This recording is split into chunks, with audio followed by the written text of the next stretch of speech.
4 jam tunggu reservation. Ini bukan makan ni, uji kesabaran ni. Saya datang lah. Kak. Tetapi kalau korang nak datang juga, boleh. Saya share 4 tips supaya korang tak susahkan diri korang dan tak susahkan orang lain. Yang pertama, jangan parking dekat bahu jalan. Instead, korang boleh parking dekat sana. Tips kedua, kalau korang datang makan sini, korang datang naik e-hailing je lah. Kuala Lumpur kan bandaraya jam. Kalau korang naik e-hailing, korang terus datang, terus drop off, terus makan.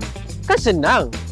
Tips yang ketiga, kalau korang nak juga naik kereta, tak ada masalah.